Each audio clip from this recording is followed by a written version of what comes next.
لسردمي إمام علي أخوائي للرازي بكاتي خليفة أبي قلغانيكي أكويت لاي كابرايكي يهودي بويا إمام علي شكاتك لاي حاكم عليه قلغانك ما لاي فلان يهودي ونايداته وبيم حاكميش لو كاتا حاكم يو كاتا سيركن رئيسي ولاد ديتا بردمي حاكم محكميك رئيسي ولاد ديتا بردمي حاكميك خوين دايناوا بلام حاكم كدان راح يتر رئيسو أبانا ناخواتوا كهناين داني ناو حتى الروايات وهي ألين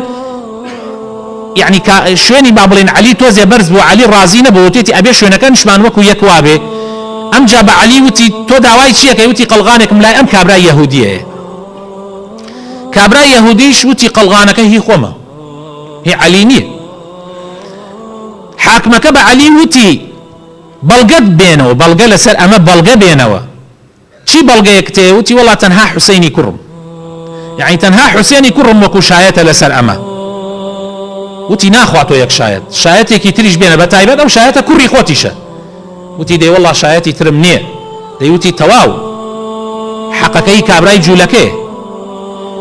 بويا كابراي جولكي اللي هلصا وتي حقكي عليا وقلغانكي شي عليا بلا من لم دقوا شايتي أدمك أشهد أن لا إله إلا الله وأن محمد رسول الله كأمدي وأنا حقا أو تامنوا خليفي سركديها مولات منو أمي لبالك دانا وباشان حقكشي بمندا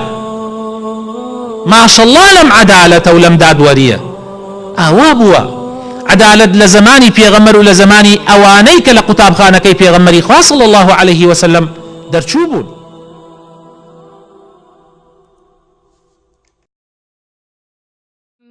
ألم تر كيف ضرب الله مثلا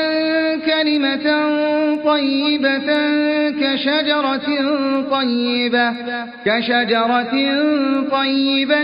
أصلها ثابت وفرعها في السماء